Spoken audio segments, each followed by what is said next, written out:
Unmute the podium. Mic. Podium mic, we can't hear. Kathy, they keep that mic muted and just use the mics that are coming through the other one. Of the United States.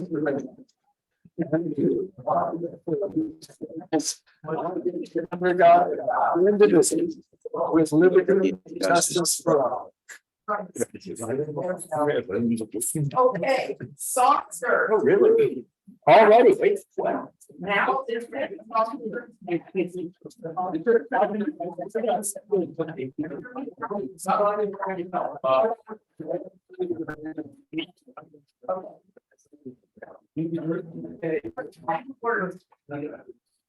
I think the head bob, but I need words.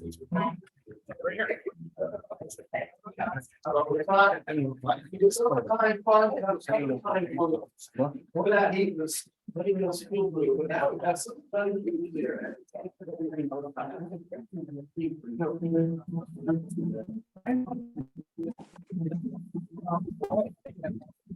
They were going to the heart.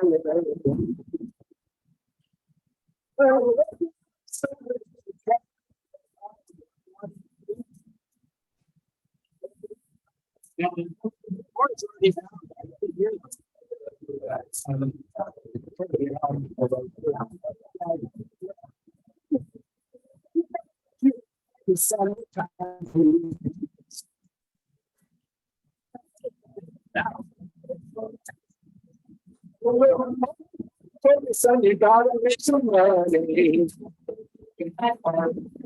If you want to use someday.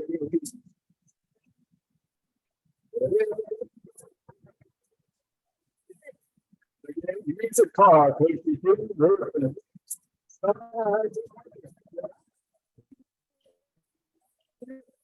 sometimes you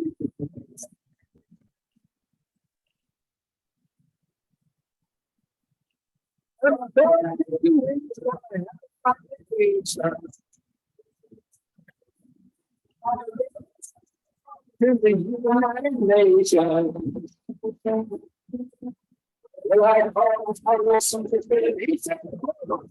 Like that song that you're too young to know. Sometimes it's over, but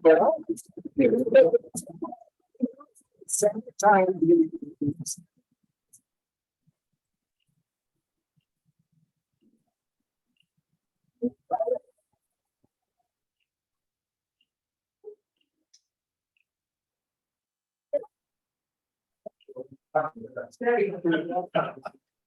very nice saucers. That was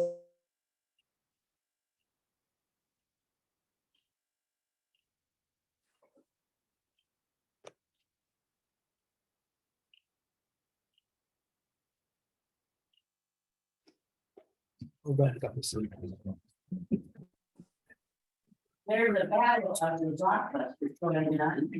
I wanted to see your. The battle of the blockbusters going on right now. And the film Oppenheimer and also the film Monarch.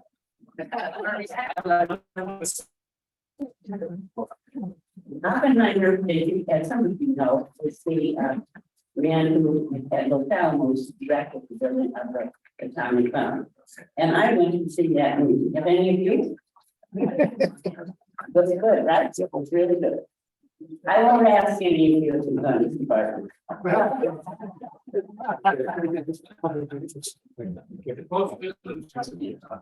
In my last job at Lawrence Livermore Lab, I served as editor for Monarch's director James Park. So he wrote a memoir, The American Life. We interviewed many people, including everyone who featured the day of last September 7th, 1952.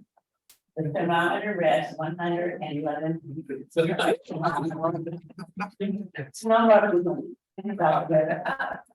Part of our early research was reached back to World War II and what was going on at those Alamos in New Mexico. We interviewed many people, including all types of people. In fact, Lawrence Livermore Lab is funded by intellectual competition for challenges. So they make it particularly difficult. Ernest Lawrence, founder and namesake of our Livermore Lab, is one of the main characters in the Oppenheimer's film. He's an earnest young applied physicist from a foreign team. Now at Berkeley, UC Berkeley, who became part of the development of the bomb. Oppenheimer was a theoretical physicist who headed the project. As part of our book, Bruce and I interviewed people who knew Oppenheimer and Lawrence. Both were deceased at the time we worked on the book. But probably our most fascinating interview was with the lab's first director, Bert York, who was personally selected by Lawrence and brought most of his original employees from UC Berkeley. Later, York became the first president of UC San Diego and he served as Secretary of Defense and many other student projects. During our talk, I asked her if we had any wishes relating to the Livermore community of early days. She laughed and told the following story. The first lab employees could find no housing in this modest town. The first lab employees could find no housing, and most of them had to rent a flat top duplexes just to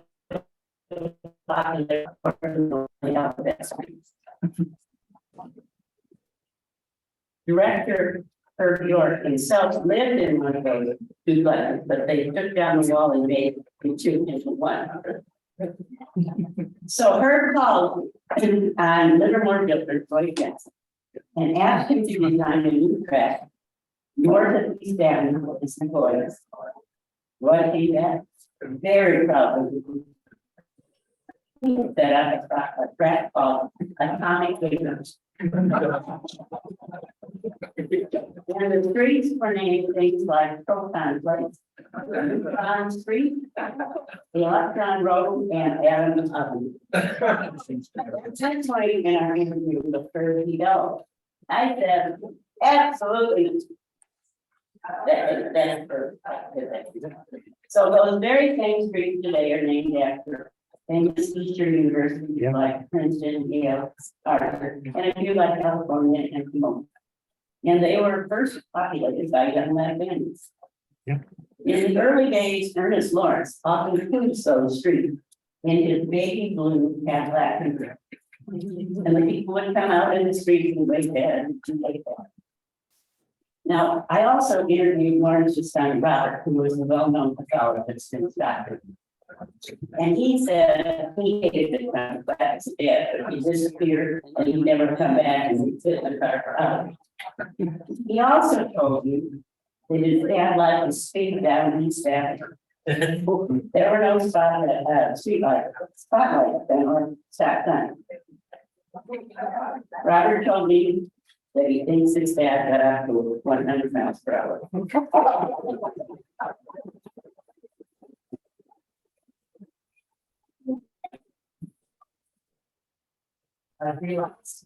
Carol, thank you so much. That was delightful.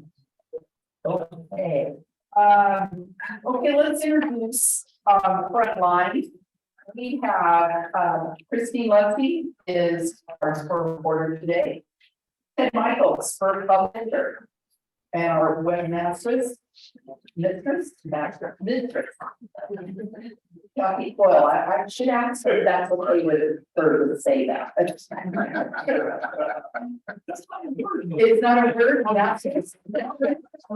I can make it up, I'm the president.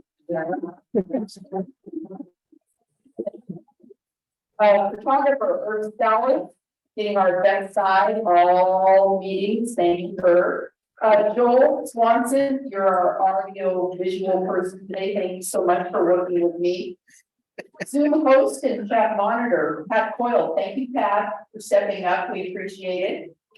Greater Glenn Kubiak, you've been doing double duty over there. Thank you so much. Checking in, badges, doing all that. Appreciate it. And our traveling mics today, we have, let's see, Carol Lentz. And also Pat, Pat, and thank you both, because we'll need you. Thank you so much. So our ticket table is still a bit in process,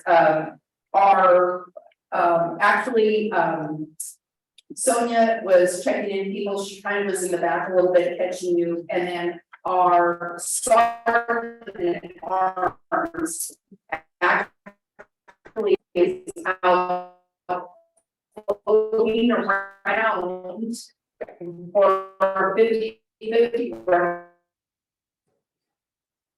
where you'll have an opportunity to win cash, the pod, a bottle of wine, or you possibly could win back $1.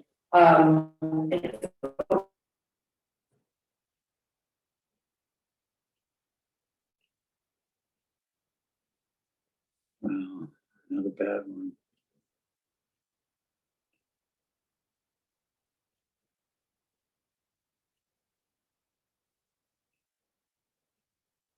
Okay, let's see here, okay. Visiting. Oh, where we are, here we go, visiting Rotarians. Let's start out in Zoom land. President Sheila, we have no visiting And you're Rotarians muted. and no visiting guests. Pat's muted. Pat, I think he's there's no visitors or guests, is that correct, sir? that is correct. Perfect, got it, okay.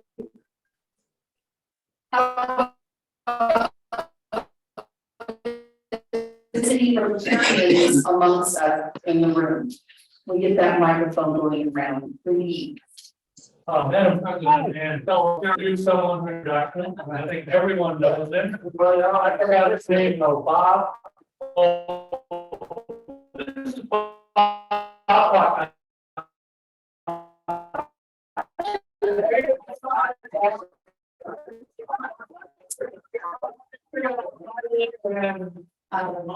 Every meeting. Yeah.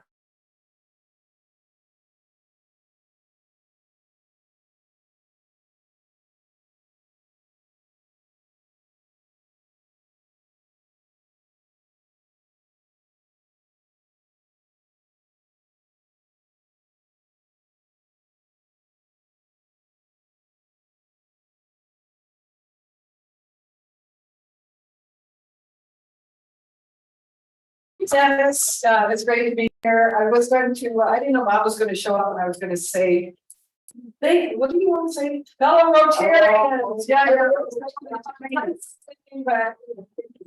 Nice. Hi, Bill. I think it's actually not a thing we're supposed to do that. Well, I never see that. So wow. I know, no, we can't do that. Right, okay, it's visitors. Madam President, fellow Rotarians, Andrew Evans from Pleasanton, Rotary.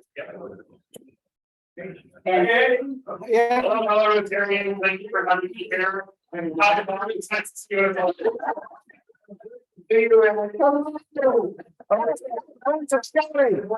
okay. All right, is that for our visiting Rotarians? Now, yes. You want to, okay, oh, we have that, okay, right, yes. Need a microphone. All right. I have two guests today that I would like to introduce to one of the ladies. The first is my good friend Kathy Young, who's the president and CEO of the Tri-Valley Nonprofit Association. I've been hustling Kathy for a long time to join the Rotary Club, and I finally think I had the winning argument. I simply said, "You're never going to be less busy." Yes. The other, I would like to introduce my first wife, Mary. You know, normally work trial where I just it's worked out for 60 years, okay? Our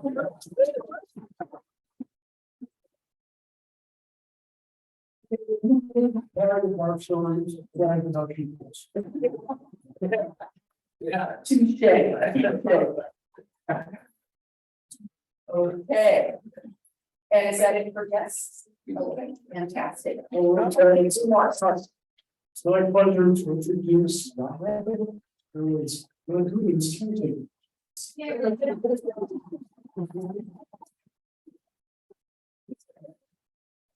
Thank you so much. All right. Okay, announcements, a couple things. There is, before we get started, Maryland Avenue Barbecue. We have a clipboard going around. Loretta is a little under the weather with her family. And so she asked if we could please circulate a clipboard to get volunteers to help them. That is on August 18th. August 18th. And we're gonna need people to help go shop, barbecuers and servers. So we're gonna start circulating that clipboard. Number two, we have another clipboard for thought for the day that Kimberly's circulating for the month of September. So it already came by, well, look, you guys are on top of things, good for you. All right, and then let's see, where is Mike Morgan? Mike Morgan, can you please give him the mic? Give Mike the mic. Some of you may know that a few years ago, I was a deputy district attorney. And very proudly served for the Alameda County District Attorney's Office. You probably noticed some articles in the paper and on TV, etc. So without any details, I'm in the know. I have knowledge of everything that's going on. And if anybody would like to contact me, I can fill you in. And I don't just have access to the recap documents too. So that's just for your information. I know what's going on and I've been able to share that information. Almost political, Mike.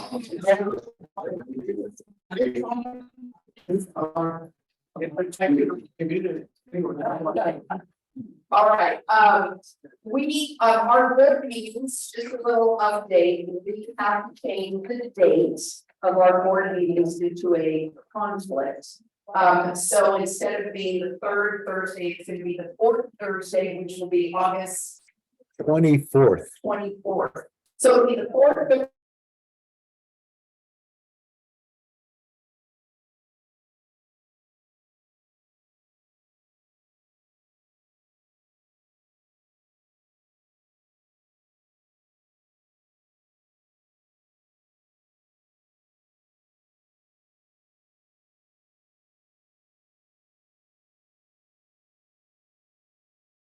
Well, we've obviously got a problem again with the clients in the room dropping out. North L Street is called the Common Point Board Meeting Room. It's the building that Ellenberg has a nonprofit organization. There, there's a there. Give him a mic. Mike. Keep it out of the mic. Mike. There you go. Where are you? I just want to let you know, you should probably have to, there's going to be a that process, you didn't mind you Friday. From 6 o'clock to 8:30 o'clock days. Oh, you good? You said, you know, again, I'm really.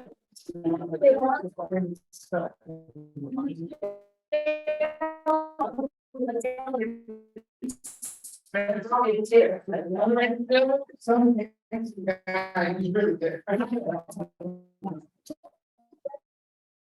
Myself personally, you share with our club how good you really are. I don't have that.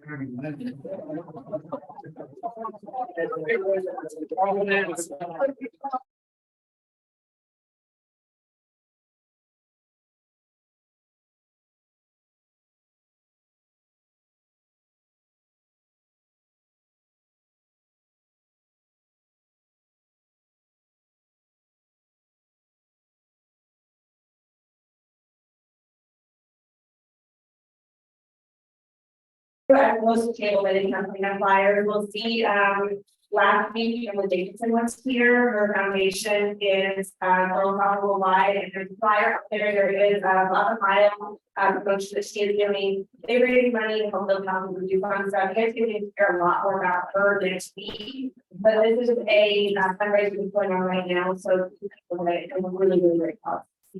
Thank you. Okay, and we have one more. Andrew, So it's been a pleasure visiting you guys and getting to see another Rotary Club. Also on a lot of the tables around you, there's gonna be these nice little pamphlets about friends of scouting, kind of going kind of today asking for your guys' support, and more than what you guys do.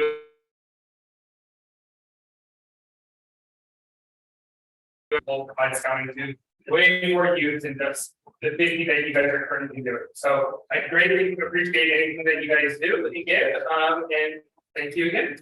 You bet. Thank you so much. Okay, I think we've covered all those incidentals, moving along. Okay, Mark, if you want to come up here, and we have two members that have graciously offered their rentals to be auctioned off. And I am, let's see, if I can call upon maybe Mike Thompson, who we started with, we're starting. Mike Thompson. Mike.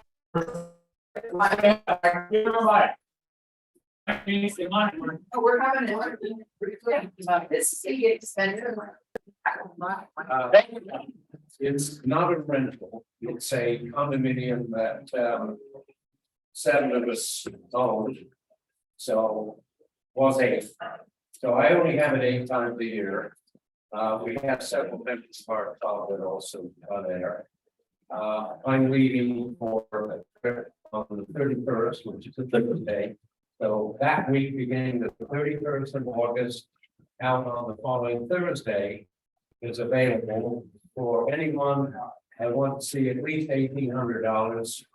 If and you can apply that to any of the club donations that you choose. Your choice. Split it up, do it all to one, doesn't matter. All right, 2-bedroom, 2-bath condominium. That sitting down the dining room table on the sofa, you can look over at Point Lobos. It's a beautiful view, 4th and Mission, downtown Carmel. It's a little elevator, underground parking. It's a lovely spot. Some of the club I know have been there. And it's a lovely place for a couple of couples and a family to enjoy. So hopefully we'll get some. All right, well, thank you, Mike. So you were supposed to go home and talk to your spouse, significant other. You talk to your wife, talk to your girlfriend, at least whoever you were gonna plan to go with. What the rough road? I don't really know. Okay, so you know, we're trying to go down and we have to get to our number there. So Mike told us where that is, about $250 a night. And Carmel, if you went online and looked at stuff that you can get for that. It would be over 5,000. Yeah, so the answer is, I did find something, you know, at Monterey Bay, or for about that, so, all right, let's start the bidding here at 1,500, just to warm people up, see who wants to make it. All right, we've got 1,500 for Michael, so that's kind of a tentative bid. And I get 1,600 out there. Come on, gonna have somebody else bid. We're not gonna get there. Okay. If we have one bid, we can take it for 8. We have another. Come on, let's see. You can put no, that's something. All right, so Jackie, 16, 17 back to you, sir. 17, okay, well, one's gonna start bidding. All right, we have 19. 19. We have 19. This is a nice place. Yeah. 19. Get the rest of it. So we have 19.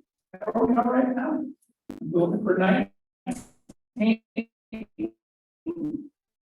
We have 19, we have 18. Nice. Thank you.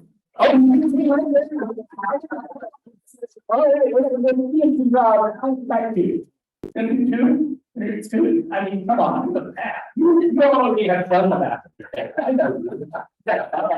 So you know what you're making, right? And you can actually, you know, my goal was to get him to pay more. 2,000, we're looking for 2,000. 1,900 for 2,000, and kind of going twice. It's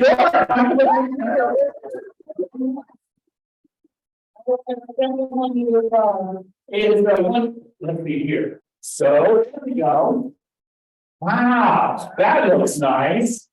That's about all 18th through 25th. Okay, so let's hear a little bit about our second vacation stop. Sorry, it already went away. Wow, It got so. that was quick. All right.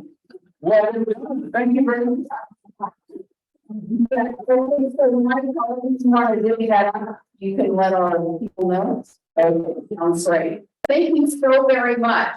And I hope that worked out for us, Gal. Okay. Oh, back to Mike Thompson. Give Mike a mic. Golf tournament. This is our annual getaway fun, Dublin Ranch, and, we should have probably done this a long time ago. The morning club will be joining us. Good opportunity if you want to bring a prospective member, your spouse or a friend to play. For the trophy, we have a very large cup. You have to have a handicap for that. Everyone else is welcome that doesn't have a handicap. That was a fun day. Mike's very much. Right in front of you. No, it is. Yeah, so it's a very fun day. It will, the first tee time will be either 11:30, 12, depending on how many people we have. So just email me if you're interested. It's $45 for everything, including some prize money. And then most of us get together for a dinner in the evening back in town. Perfect. We got plenty of time, so think about it, talk to me. Thank you. Thank you so much, Mike. Okay, next. All right. It's fine time. I think there's a little bit of confession now. I have somebody, actually, you know what, my first person, I thought I was gonna be here today, but evidently it's next week. He's on vacation, so, but if you do have something to confess, this is a good time to step forward. Because, you know, Billy, but you can help me with confessions, can't you? Perfect, I know. Indulgence, is that what it was? Oh, was I well? That was not his brand of business. Okay, well, I'm gonna say that one for next week since he's not here, so let's move along. Oh, Yep, sorry. okay, well, this, well, you're next, but where is Slim? Slim, you need to come up here because, you know, this gentleman was an amazing president. Well, it was not too long ago. And you know what? He did such an amazing job, and we don't have to learn Slim, you are.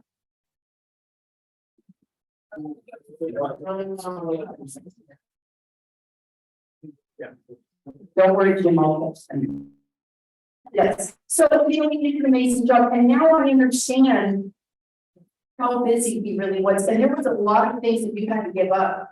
You couldn't do probably a lot of things while you were president. I'm learning that. Starting my lawn. There you go. So I wanted to do something to help jumpstart your freedom back into like extracurricular type activities. So I have a little gift here. Already. So I'm sure there's sports that you've been able to participate in. So I don't believe she's a equipment. There's probably time to go fishing, so I brought some fishing here, I'd like to get out there, you know, and lay it down now. Very slack. I started with that. So I thought, he's not even like archery. I thought, you know, I would teach something out of the Dublin, you can go out there and practice a little archery, I think you can throw that in, since there is no time to do a lot of those things. Does anybody not need not? There's a couple more things in there. Oh yeah, and then you know, I never been able to get on ball course. So these are special balls. You can use they are retrievable. They come down on the name. Guarantee that at right. And there's one more down there, and I figured I happen to have a very good friend that works for the sheriff's department. And he said if we go come out to the shooting range and I got you a block, so you'll be able to go out there and really do some damage, you know. And then last but not least, there was a party that you weren't here to pick up.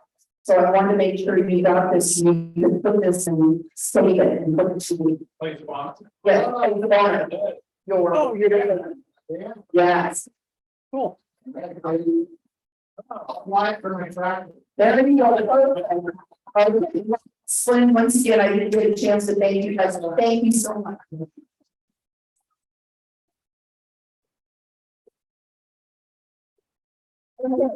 So actually, feedback on you, Slim, if you go back to your desk, speak out of your chair. The thing of it is that, you know, all this attention isn't for free. Nothing is for free, so is there maybe? I'll tell you what I've done already, I already gave Bart. You did? Yes. Okay, so you're really kind of fun. I'm sorry, I decided, you know, cleaning, money is, I didn't want, so what I did is, two things, one, I gave him two $500 checks. The first check was, to make up for going and, he knows what happened. We should have,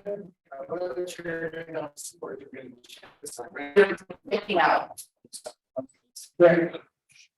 So what it's reached, they gave us a grant request from the grant, and we just said this fell in the grants, so I decided to make that up. Okay, So I got to check with them, we're gonna get another $500 for this year's mini grant program, and hopefully that'll be used. I'm sure it will be used quite well. perfect. Thank you so much. Our last speaker, I decided, okay, so ladies and gentlemen, you know, I want to bring back the fine to the phone. And I actually got caught because I turned off my phone, but I didn't turn off my wristwatch. So, so our sergeant at arms over there probably, but there was somebody last week that their phone went off and I couldn't remember who, but then, as fellow Rotarians should, they helped you out, Jim, and they turned you in. Well, I am some extenuating circumstances that are related. Some time ago, the California lottery came up with a new plan. Delighted to get their phone number. And every day, every Wednesday at 12:30, they start calling. Now, the first person answered when we got five. But I took the form of the club about taking that phone call. I immediately turned my phone on. Oh, boy. Okay, should we still fine him? Yeah. I can afford that. You can afford that, okay. All right, thank you so much. I will send Bruno over to see you. Okay, all right. And then, as I mentioned, you know, your fellow Rotarians, loyal as they are, they've been asked to, turn you in, so please don't let them like me. Okay, next, oh, and that will be our sergeant at arms will be sitting around to help with those things. That's Bruno and Vito, they'll be out to see you. Okay, all right, so can you do that very quickly or Next one. you cannot? You need time. I am so sorry. And we're gonna, can we go ahead with, do you want to go ahead and do that? Since we're here? Let me go just a Okay, thank you. I'm sorry for planning on my part.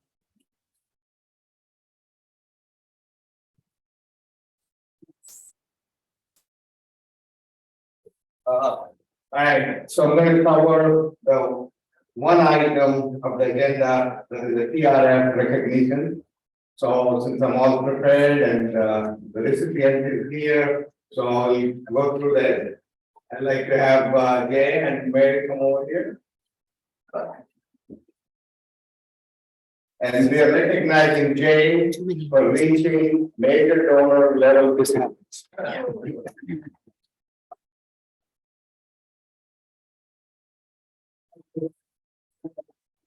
Helgi and Sheila, please. First, I'd like to present the Paul Harris society certificate. This is for the one whoever donates more than $1,000 1 year. Now, we're going to honor him for his contribution.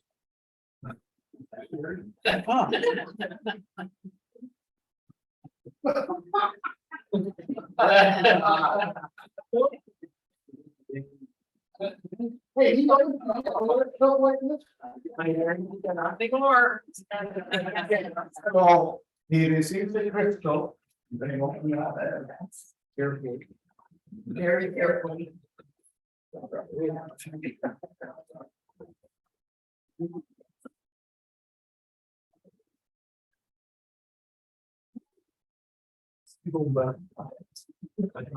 And you get 10 with the 2 diamonds. Right.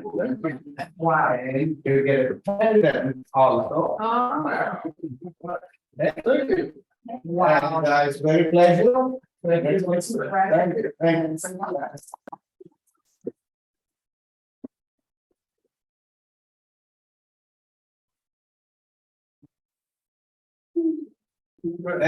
Thank you. See you all fast. Yeah,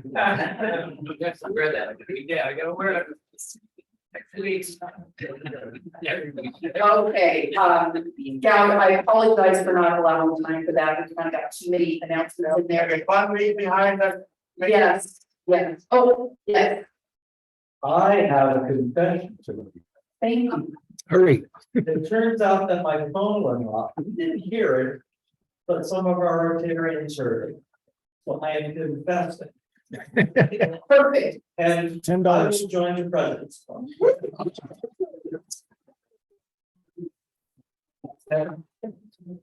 All right. Okay, without further ado, we'll talk, we have time for the, this is our upcoming schedule, we can post it at the end, but I don't want to take any more time. Next week's speaker will be Pamela Jacobson, Girls Worldwide Soccer. And I'd like to turn this over to Jay to introduce our speakers. Got to get up again, Jay.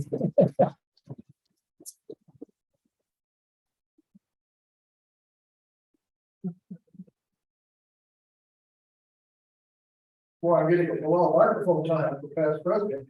Let's see, I'm very glad to have Frank Johnson here today. Frank and Monarch Platinum, you know, we heard about Monarch once before, and we all got excited, but then we sneaked together here probably 30 minutes after we start. Asking the question. Craig is the vice president for marketing. The legal stuff as well. See what we're down.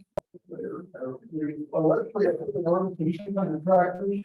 I encourage you to go to the website and look at the material there. You find the marketing standpoint, technical standpoint, social standpoint.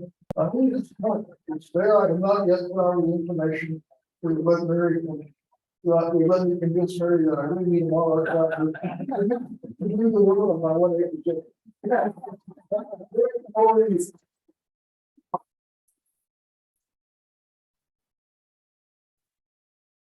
Thank you, Dave. Thank you, everybody. I'm used to wandering, so I wander away from the mic, but. Take the mic with you. And take the slide advance with as well. Even better. Focus slide, that's- All right, I know I got 20 minutes. A lot of us Monarch could talk hours about our brand and everything that we've done. First of all, I want to thank you all and thank the community of Livermore for welcoming us. We've, in the last probably 18 months, we've doubled our staff every 6 months. So we're over 400 employees now globally. Probably at this time last year, we might have been 80. We've opened offices in Singapore, in India as well. We're getting set up in our European branch for our expected product deliveries to Europe in 24. We started delivering our tractors, which the first 60 were produced here in Livermore. That was, we met that goal at the end of December last year. We've now transferred the manufacturing of the body of the tractor out to Ohio with Foxconn. I don't know if many of you are familiar with Foxconn and who they are. Most of you probably own a piece of Foxconn equipment. They make pretty much all the iPhones and iPads for Apple across the planet. So they're $1 trillion company. We still maintain and I have a production facility here in Livermore. Our tractor roof is the brain of the tractor. We actually manufacture and assemble that here in the room. So the bodies come back when we finish it here. There's been a big ramp up in staff obviously because of this, so. Our goal this year, we will hit it, we'll deliver around 1,200 tractors. About this year and 6,000 next year. So. We actually just had a team left, our president and some of our team are actually on a plane right now headed to New Zealand. We've actually been contracted in New Zealand. They're running a pilot program over there. Next month, we have tractors land in Europe for the first time in Monarch. So a lot of exciting stuff. I thought I did a little bit of background on Monarch. I don't know how many of you are familiar with it. This is one of our founders. You may recognize the family name to talk about where the name came from and a bit of a mission on Monarch. Right. Up there. Hey guys, Carlos Mondavi here, the Monarch Tractor, the Chief Marketing Officer. Monarch is a revolutionary technology. It's going to completely transform how we farm. It's going to allow for us to, as farmers, first off, make more profit and be more successful. It's going to allow for us as farmers to become more independent and rely more on what we have on our farms for inputs from foreign areas. And ultimately, it's going to allow for us to do all this while protecting our planet's biodiversity. And I wanted to give a little bit of background on why the name Monarch and why this revolutionary technology could have changed the world. So the backstory behind Monarch is that it's named after the beautiful questioning monarch butterflies. And this is an area here in California where the monarch migrated through. And since the introduction around 1974, the monarch population of butterflies has declined by 99% in their own regulation. And monarchs are indicators like these polar bears of the north or the wolves of Yellowstone. If we can protect our planet's indicator species, we can protect so much more underneath them. There's a recent study came out that showed that 70% of the Antarctic biomass in Europe disappeared in the year 2000, with 50% of the bird population. And scientists are saying globally, it's more like 50% of the insects on the planet and the birds of our planet have disappeared. And so within the Monarch Challenge, I began was to create awareness about certain things like herbicides and dangerous chemicals in agriculture. And it was to talk with farmers because my fellow farmers, whether they're the most conventional farm or the most organic and beyond farm, I knew that every farmer alike cares deeply for our planet, every farmer cares deeply for their family. So I thought by creating awareness about some of these dangerous chemicals in agriculture that we would simplify regulation. So I would go out and talk with these families and good friends and friends of friends. And they would say, look, we didn't realize that glyphosate and herbicides lead to the health impact. I didn't realize the environmental impact, but I've got to my family. So. Thanks. So that's Carlo Mondavi, well, obviously great, our grandson of Robert Mondavi, still involved very much in vineyards here in Italy as well. So it's great to have somebody like Carlo on board, who's one of our pillars is sustainability, protecting the planet, species like the monarch butterfly, and also bees obviously very important for pollination. But if you look at Monarch and what it is in summary, really it's a deep technology. Nobody else is doing this right now. We were the first commercially delivered electric, autonomous, data-driven vehicle on the planet that went from production into commercial space. And we even beat the likes of Elon Musk and his cyber trucks that he's going to also use for commercial deliveries in the future. So we're very proud of that as a team. It's obviously enterprise, which really means we're dealing B2B. We're not dealing with small hobby farmers. We're trying to revolutionize bigger crop production in the specialty zone, and I'll get into that. It's transformational. This will change and is changing already the way people farm today. So between the technology, the automation, getting people out of that dangerous seed, and also the data insights that our product delivers. This is just a quick look at the people of Monarch. This is some of our staff.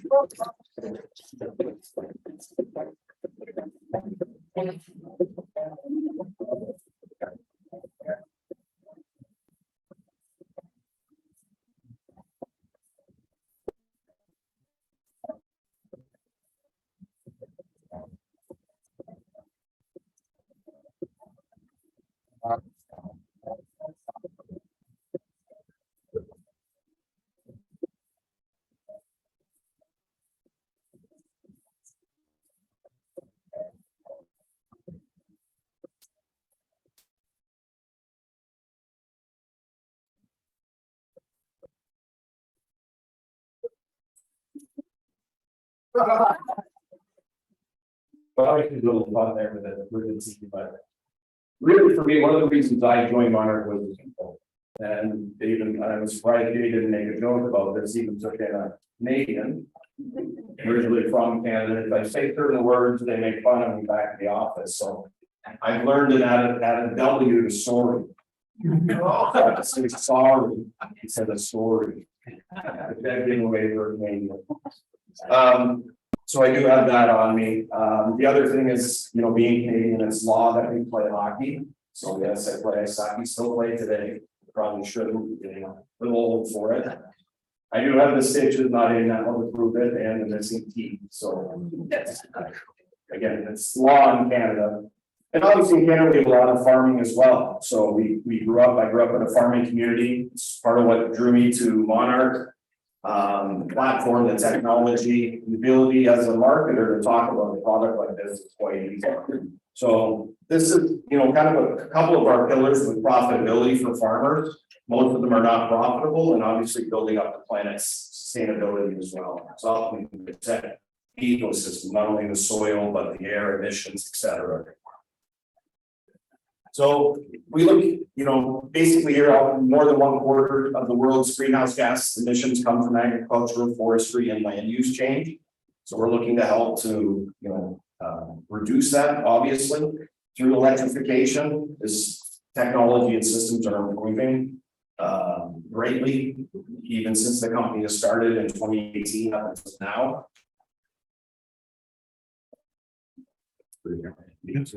So really a couple of solutions. These are our three pillars of our company. And so we have, you know, obviously with climate change and the gas emissions, electrification solves that. Labor shortage is a big problem.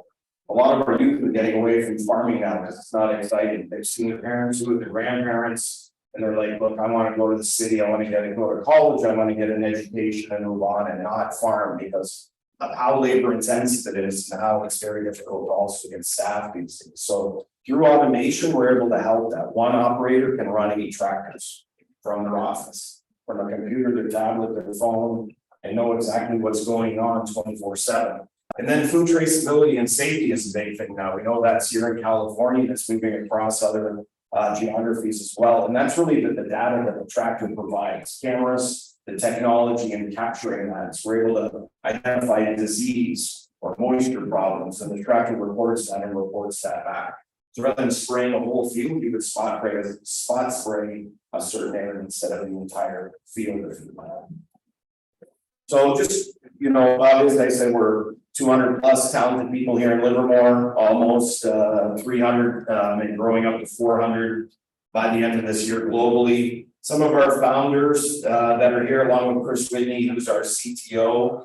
And again, we have people on our team from, you know, from all these companies that are listed here. I won't read them, and many that are joining us. I know I think Mark was talking about is Lucid. We have many members that have joined us from Lucid recently as well. So getting very deep in knowledge and talent is a key for a brand like ours.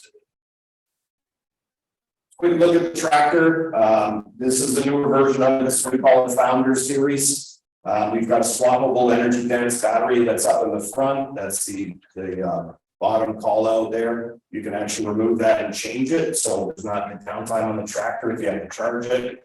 Full drive-by-wire, driverless operation, low-cost hardware. As I said, the brains are really inside the roof between the cameras, the technology, the processors, etc. And then a universal hull, which really, if you look at that, it looks like a tractor. There's a lot of technologies out there today that have developed new technologies that look nothing like a tractor. And a lot of farmers will have one-off tasks where they need to haul something or move something or just drive somewhere. They can get in the seat and drive that. They can choose to drive it autonomously and they wish as well. So we wanted to make it familiar to a farmer, not too different. The implements, the attachments that go on the back are all very similar to what we call Cat 2 or Cat 3 attachments back there. So really the farmer's ecosystem we use today can be used on the farm now. There's no need to go out and purchase equipment. I'm trying to go too quickly here. Watch the time. We'll stand. I do the quick video on this, and we'll just go right to the next screen. Let's try to explain it better than I can talk about it.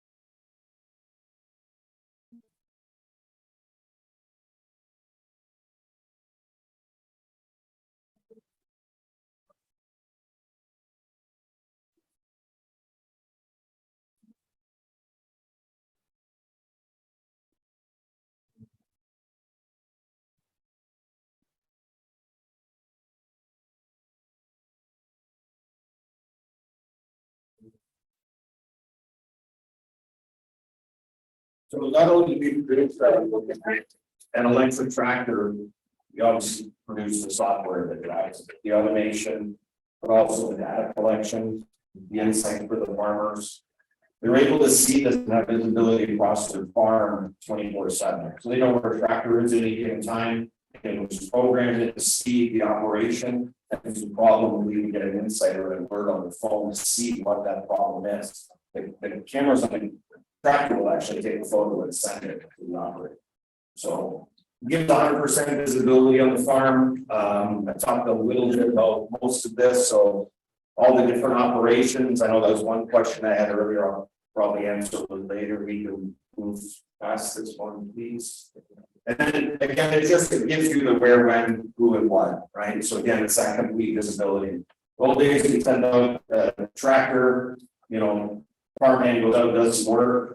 The operator or the owner would have to actually get on his pickup and drive and see where they are and what they're doing. Did they do what they said? The tractor will actually give the full report of what was done for the day. Look at efficiencies and actually suggest ways to improve the efficiency of the farm as well with the AI technology. Because obviously this is, kind of where we are here and why we're here. Obviously being close to Silicon Valley for a lot of the technology we need, but then being close to agricultural hubs. So vineyards we're well known in. We've actually made headway and moved into the dairy space now as well. We're into sod farms, orchards, nuts, berries. We're really expanding. It is a specialty tractor. It's not for everybody. You're not going to put this row crops in corn and soybean. It's just not that type of tractor. It's really built for the specialty area.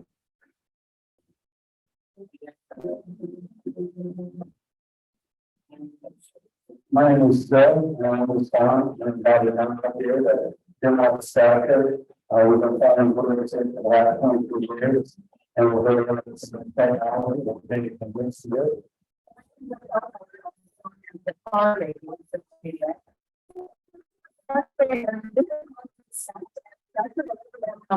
That I decided, which was interesting, right? Because it's fun with all different shapes and sizes. And so, I really didn't know that it could drive itself in this efficiently. I think it was neat to see how you set it up with the different GPS routes and how you really teach it to be automated in whichever direction you want it to go. Like you are in control, but the thing can also drive itself. So that's pretty neat.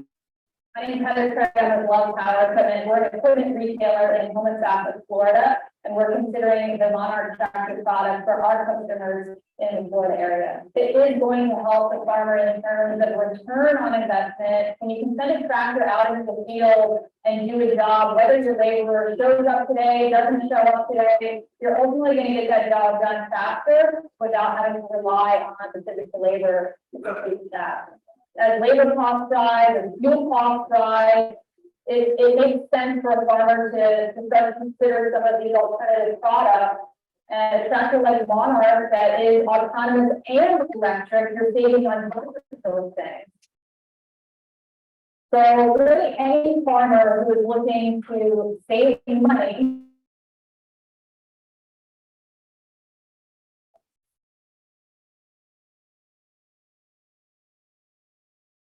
So this is a look at our dairy operations. So this is relatively new technology for us. The tractor here actually has to recognize the cows and they're moving. Typically, there's safety mechanisms built in. So if somebody, a human, it can tell the difference between a human and a cow. If a person stepped in front of that tractor and actually stop operating, So we get a warning, the horn would beep, the lights would flash, it slows down. If it gets within 5-6 feet, it actually stops and waits till the object clears. You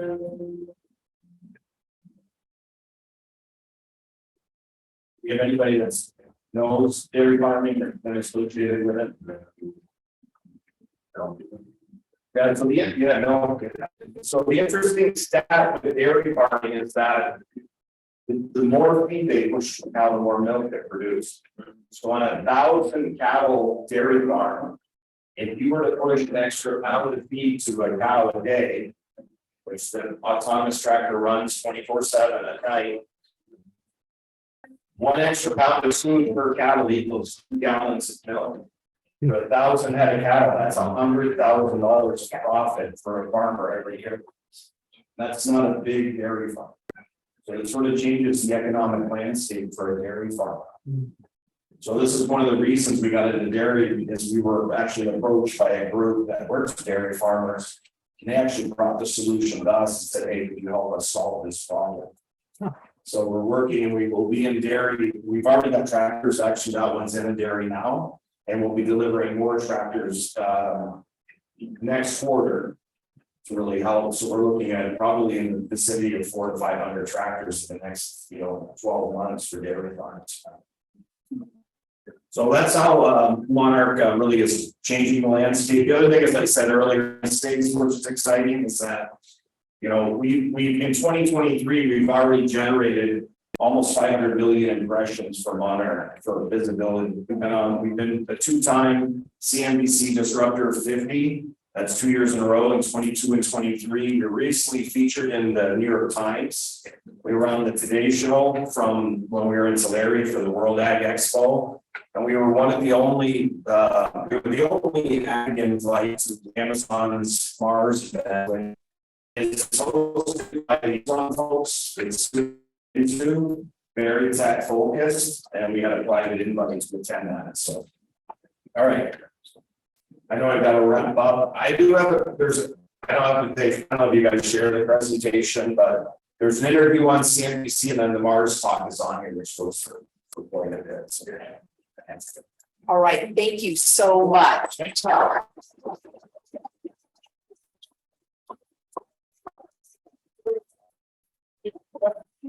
Yes, let's through questions. Right from the tractor and how long run on a charge. So charge time is stated 14 hours plus. In the dairy space, they run more than 20 on a single charge. The price right now, if you're following in California with some incentive, you can get them for less than $30,000. What kind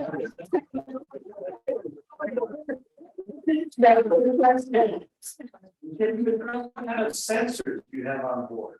What kind of sensors? Yeah, it's a few, depending on obviously camera, there's RTK correction, GPS. So it's a blend of 3 systems that will actually, if you're talking about the autonomy side of things.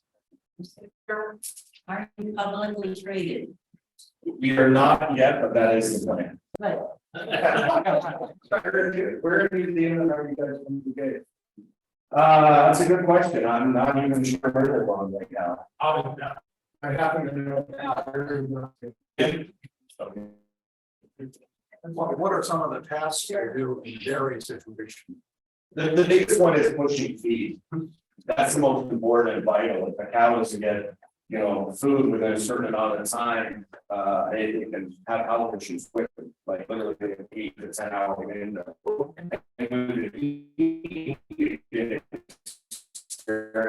Often only need a tiny of this percent.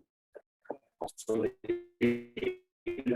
so we time, people track and sort the data.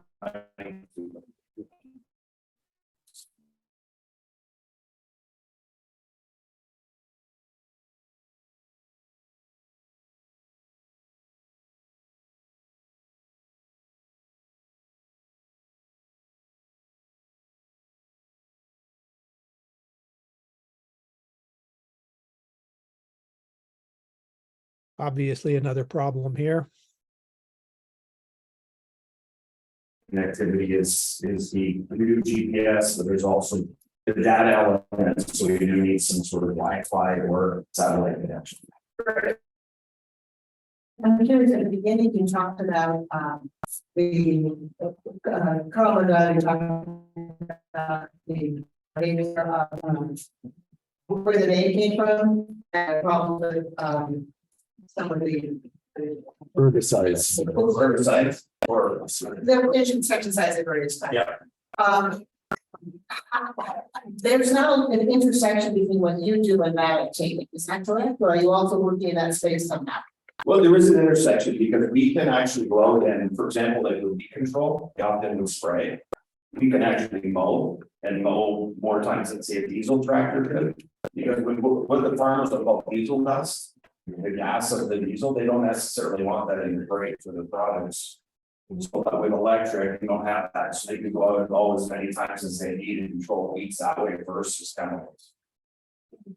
Okay. Okay, well, thank you so much. One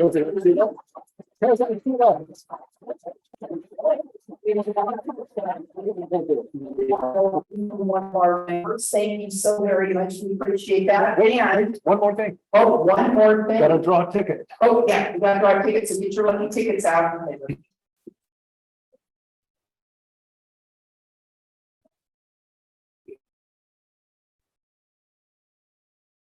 Okay, the number is 460-4709. It's the wrong number. 4709.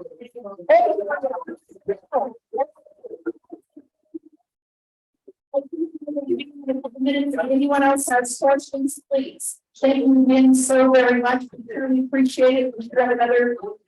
And then don't forget, next week, we're back at RLC, the Robert Livermore Community Center. All right, thank you.